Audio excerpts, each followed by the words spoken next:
I've been in and out of airports for the past 24 hours, so forgive me if I. This is I'm not going to read the whole paper. I'm going to read parts of the paper and concentrate on the conclusions and leave the ground for questions. It is widely agreed that the defeat of ISIS is not possible solely by military means. The collapse of Iraq, the collapse in Iraq of the Islamic Shia-led government to confront and defeat ISIS led to the collapse of the covenant made between the people and the Islamic parties, which is security and protection from the Sunnis in return for power. Islamic parties relied and used sectarianism to flourish and gain votes. People sought refuge into sectarianism led by the Islamic parties and accepted the incapability of the Islamist governing bodies, which is federal government plus local governing councils, in return for protections, Sunnis from Shia, vice versa, and security. The outcome was, far from creating statesmen and responsible politicians, rather a class of beneficiaries, far from creating deal makers and proxies for other countries. The other issue, the withdrawal of US forces by the end of 2011, gave the Islamic parties an exaggerated claim of victory of expelling the occupier. Hypocrisy and competition to achieve power and personal gains superseded the critical issue of security vacuum left by the withdrawal of US forces in light of wide corruption, grave mismanagement, and it was no secret that the Iraqi army training and arming was not up to the challenge to fill the vacuum left by the US forces withdrawal. The Iraqi government ignored all signs of weaknesses and dangers. In the Sunni areas, lack of services, wide practices of insult, sectarianism, collective punishment, and extrajudicial arrests and torture triggered an uprising which spread all over very quickly. The Shia-led government of Prime Minister Maliki made a bloody and brutal crush to demonstrating Sunnis in their areas, meanwhile expelling, incriminating, and chasing major Sunni members of the government. On the other hand, arrogance of divided Sunni politicians, cronyism for regional Sunni countries, and escalation of hollow rhetoric and the absence of realistic future plan diminished hopes for a suitable political solution towards a united, secure Iraq. This resulted in a shattered political environment wide open for extremism to flourish. What I'm trying to say is not only the problem of ISIS. ISIS might go, something else might come, like Al-Qaeda was in Iraq. Instead of efforts of inclusion of Sunni areas by the government, Sunni areas were left out, which made it ripe to be taken over by the growing ISIS in Syria, expanding to Iraq. This vicious cycle of sectarianism and counter-sectarianism by Islamists, both Sunnis and Shia, secured power for a majority Islamist government strongly supported and answerable to Iran. Many of Shia Islamist ideologically sought Iraq as an extension of the Islamic Republic and sworn their allegiance to Tehran rather than to Baghdad. But even some of the Shia Islamists close to Iran were systematically undermined and punished when they attempted to take decisions countering decisions made by Tehran. The Iranian push to undercut the attempt to overthrow Maliki by voting him out of the parliament in mid-2012 became the most worrying precedent of this hegemony. Sunni Islamists were no better.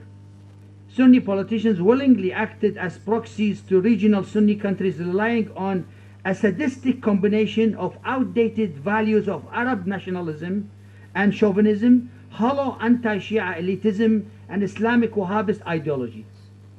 Brutal remnants of highly trained former regime officers became their active catalysts. Sunni loss of power for the first time in their history in Iraq resulted in a huge vacuum of leadership and initiative. Sunnis, in their desperate quest for savior, became severely divided along the lines of their conflicting allegiances to powers in Arab Sunni capitals. These awkward situations were clearly taking the country into a real disaster.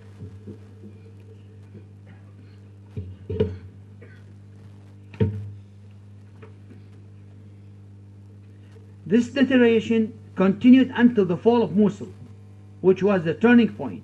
It is estimated that less than 1,000 ISIS fighters in a convoy of 4x4 Toyota vehicles were able to take over Mosul without any resistance. In Mosul there were approximately 70,000 Iraqi army soldiers, police and security. In Iraq, people joked that ISIS was able to take over Mosul by vehicles flashing lights. It's true. Next to Mosul was the fast surrender and fall of Salah ad-Din and the capture and the cold-blooded killing of more than 1,500 Iraqi army soldiers in Camp Spiker. The Iraqi people was traumatized by the images of demoralized Iraqi army soldiers hopelessly defeated and killed circulated by ISIS by images of by ISIS propaganda machine.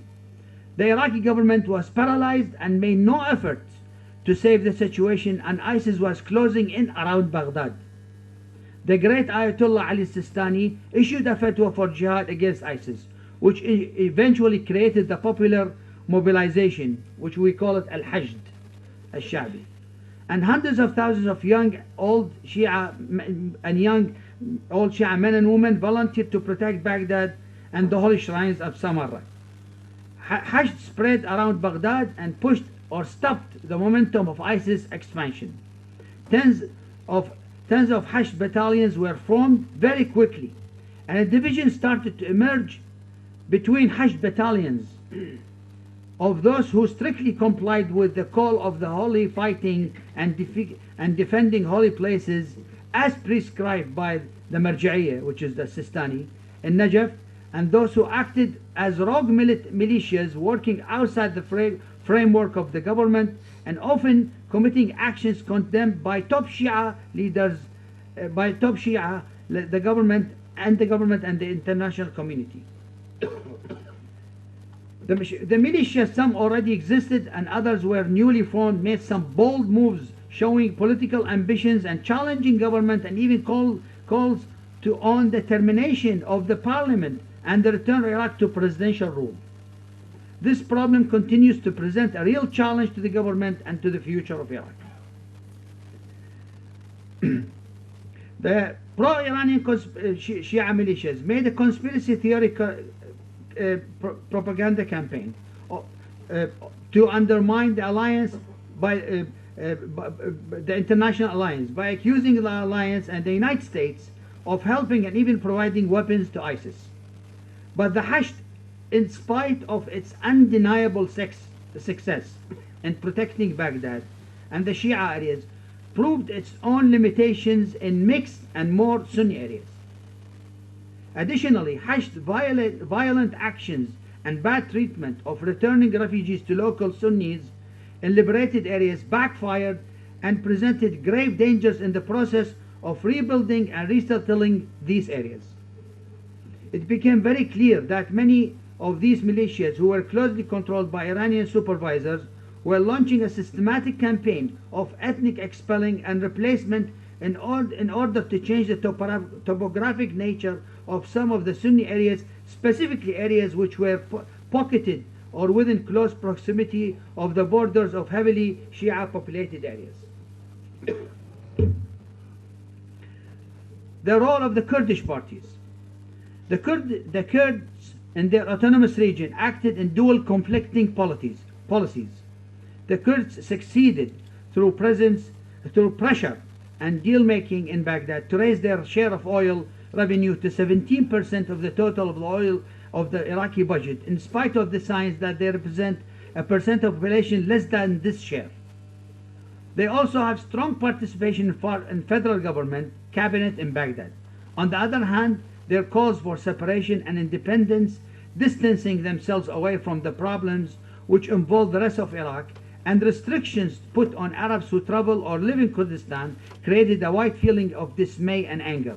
The Kurdish government boasted in establishing security and stability relative to the rest of Iraq. After the fall of Mosul, the Kurdish Peshmerga, which has the reputation of their capability to champion the defense of Kurdistan and to defeat the enemy, now is facing a serious challenge at their borders.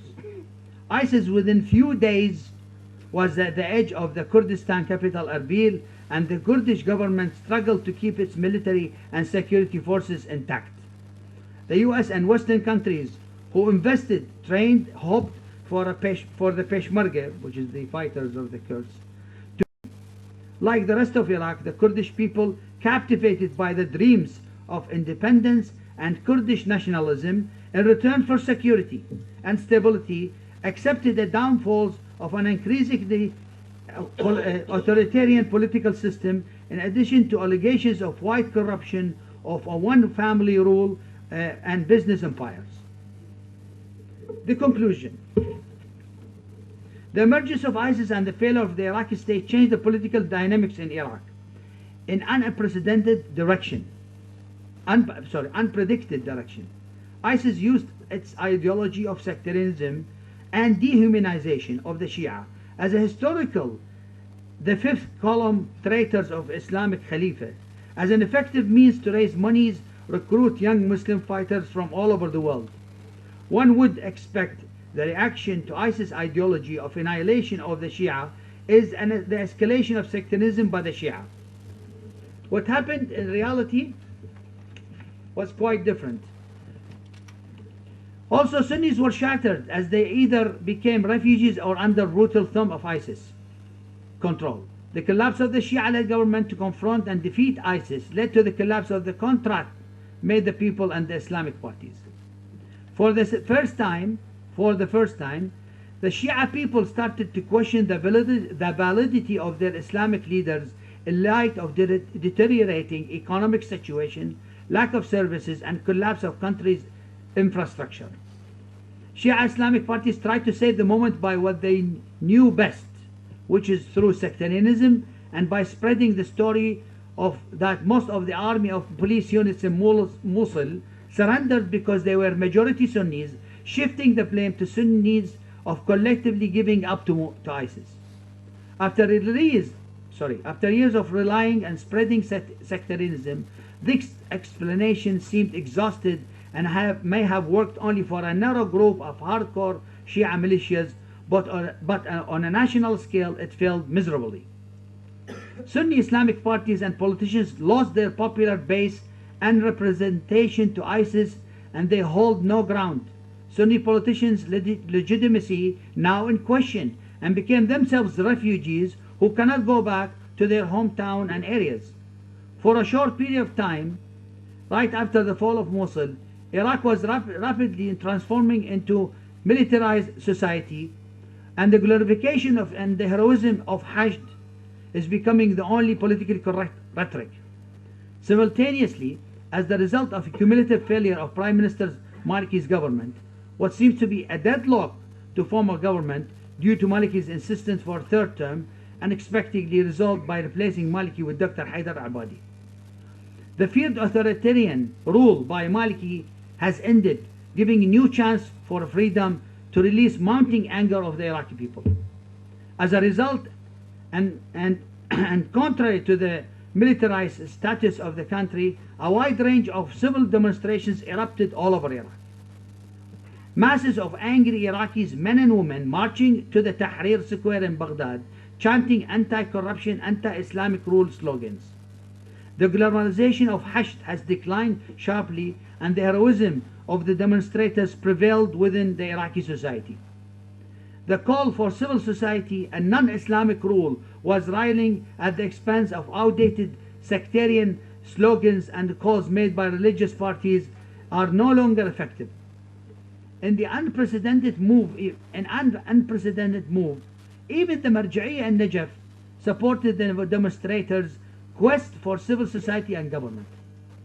For 12 years since the fall of Saddam regime, sectarianism was the most effective politics, but for the first time was started to hear genuine calls for a unification of the country under the flag, which is the Iraqi flag. If we make a deeper look to the problem, we will find out that the real problem is the emergence of new viable inclusive inclusive Iraqi identity. After the fall of Saddam's regime, deep divisions within the Iraqi society surfaced and Iraqi values were up for revision and remaking. The biggest challenge for Iraqis to agree upon new social contract and new identity acceptable for all Iraqis. As a personal example, I did my mandatory service for 5 years in the Iraqi Air Force during the Iraq-Iran war. I also worked with the Iraqi opposition to Saddam's regime and participated in the efforts to overthrow the regime. The people whom I helped in power today were most refugees in Iran since the 80s were fighting alongside with Iran were viewed as traitors. Were viewed by us as traitors to their country, while those who were fighting with the Iraqi army were viewed as kuffar and infidels by the other side. After 2003, many of those who were tagged as traitors became the rulers of Iraq, and those who were tagged as kuffar who fought Iran under the command of Saddam became the current Iraqi army commanders. Therefore, what Iraq really needs is a great tolerance acceptance under new political Iraqi identity. Islamic parties' ideologies, which are set upon exclusion differentiation between the people based on faith and good and bad, and are not fit to adopt inclusiveness in the society. The recent civil demonstrations in Iraq gave hope for emergence of a new Iraqi. The last point I'd like to make, which is very important, I think, on the other hand, on a larger scale of Islam, beyond Iraq, we Muslims are obligated to take necessary steps to acknowledge the downfalls of Islam which we learned and we grew up with. The Khalifa state of ISIS, the beheadings and the slavery of women, which we all condemned, were always part of our textbooks, Islamic teachings since childhood. We lived through a culture that fantasized of an idealistic Khalifa as an ultimate solution to the world's problems. What we see now is a tragic clash between fantasy we lived and reality. What we see, we must admit what ISIS is doing is not foreign to Islam, as we learned it, and we need to make fundamental changes to modernize Islam and to utilize its great values of tolerance and acceptance rather than attempts to glamorize outdated ideas that are no longer viable today. Thank you.